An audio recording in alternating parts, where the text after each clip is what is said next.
what makes him a good quarterback? I think Cousins is really playing at a very high level right now. He's making really good decisions with the ball. There's a ton of playmakers, out there helping him make those plays. But I think Kurt is just one of the best at when it comes to delivering the ball, getting it out, and making the correct read and going where the ball needs to go. And if it's not there, it's probably one of the best at getting it to his check down and allowing them to, get 4 or 5 yards there. So when you see Kurt, he's just very decisive quarterback and also a very smart quarterback who puts those guys in a lot of good situations. Have you gone through a process, or your players, have they gone through the process of trying to figure out how every position group, every level fits together, and how you coach them, how you want them coached, position coaches and personnel all coming together? Has that been a process? I think it has been a process going on. We have new coaches that are here with us, just learning my style of how we do things. So it has been a process, but I think overall we've had a core of guys that have been here that it hasn't had to change much, and it's been very smooth transition with the guys, and our guys understand how we play, and it's not about me. It's about the Niner way and the type of players that we bring in. That's the most important thing. Like guys who love football, guys who are passionate about it, guys who are going to play with a ton of energy. Those are the type of guys that we bring in the organization. So from that standpoint, it's easy to coach guys when you got the right people in. So we don't have to worry about the person. We just get the player correct with their techniques and where they're supposed to be. But we have guys who love football, love playing football, and they're excited about it. So that makes it easy. So what do you think we've seen, the last couple of weeks? It's been pretty good. What do you think we've seen? What has come together in these last few games? I don't think there's anything drastic that happened. I mean, we're doing the same thing. Guys are just owning the fundamentals. I think I talked earlier a couple of weeks ago when things didn't go well, in the Arizona game that everyone talks about, but we didn't play good fundamental football. We didn't tackle well. We weren't where we need to be. We didn't make plays on the ball. When you don't do that, you don't have everybody running to the ball like they should. Everybody's not taking the proper angles. When you do that, no matter what week it is, you're not going to have a good outing. When you're giving up explosive, it's not going to be good. So what you've seen over the past couple of weeks is guys are just owning the fundamentals. Guys are just doing their job. Coverage is tight. Guys are being where they're supposed to be, and guys are just doing their job. And that's the one thing that happened. We had a letdown, and that wasn't us. And it was very uncharacteristic of our defense that particular week. But how guys have been playing, that's who we are. That's who our guys have been. When Arden Key was with the Raiders, he had the reputation of a guy that kind of flashed on you a little, but never quite finished. In fact, I don't think he ever had a sack.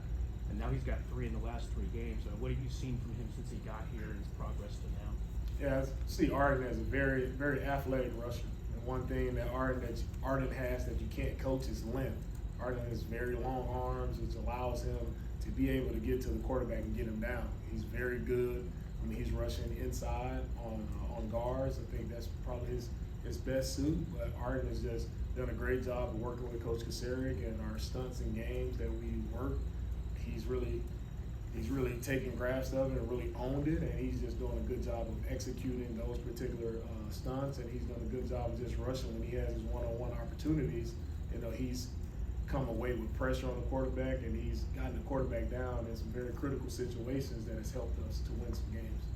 The other day, Nick Bosa was talking about how he's kind of improved his plan for taking on the double teams and all the things that are thrown in. I'm curious, what kind of growth have you seen in him from just kind of the way he approaches the game on the mental side? Yeah, I think overall, Bosa's he's a young player, and as young players, you think you know it all, but you have to keep going and learning, and the more you do it, right, the more experience you have, and I think that's what we see with Bosa. He's just gaining experience, and the more experience he has, he's being able to play smarter, understand how teams are trying to attack him, and understanding how we need to counteract that so he can still be who he is and be a dominant player who can affect the quarterback. So Bosa is definitely, he's learning, he's gaining experience, and he continues to get better each week. That's the most impressive thing about him. He continues to get better. You can see he's in a really good space physically, and he's doing an outstanding job for us. how do you maybe help him? Because he was talking earlier in the season that he's frustrated, right, all the double teams and stuff, and kind of would get defeated a little bit, even on the field. How do you kind of help him through that, knowing that, hey, you know, you're not going to get there even 1 out of 10 times probably? How do you get through that? And he tell me he's one of the best players out there. They're gonna put 2 on you. So that's the one thing he has to understand. He's garnered a lot of attention, which is rightfully so. He deserves it because of how effective he is. You know, it's a compliment to him first and foremost. That teams are paying that much attention to him because he is a guy who can wreck games. So you're appreciative of that, you know, from other teams, but you also got to find a way as coaches to move him around and put him in better situations so he doesn't have to worry about those double teams as well. It's obviously just the 49ers, but your offense has a lot of like positionless players. You know, DeMeco Ryans, running back, little fullback, all that. Is from a defensive perspective, when a team does that, what is the advantage or what is the challenge for defense when the fullback is split wide? Yeah, I think the way our offense operates with Juice, Debo, you never know where they're going to align, and that's the beauty of our offense and the way they scheme up plays.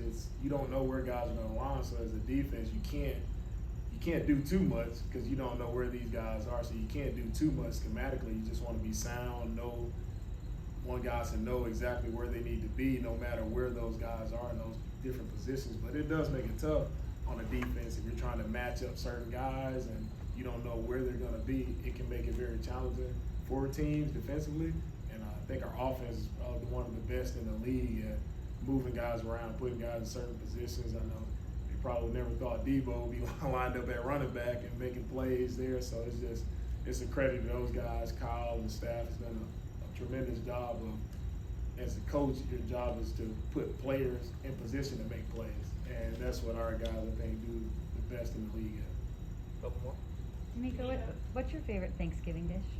Favorite Thanksgiving dish would be the macaroni and cheese and the sweet potatoes. Along those lines, what's your family's Thanksgiving tradition? And do you or anyone in your family do any Black Friday shopping? Well, our Thanksgiving tradition has always been, all the family always came together in one place, and everybody brought their best dish. So that was your one time of the year to try out everybody's best. So it's always fun to just have family around, good eating. And with the Black Friday, I haven't done that in a while, and it's now everything is online, so you don't have to worry about getting out of stores and running to Walmart and Target and standing in long lines. So you don't have to worry about that anymore. Doing it online now, so I don't get involved with the Black Friday. That's good. All right. Thank you. Thank you.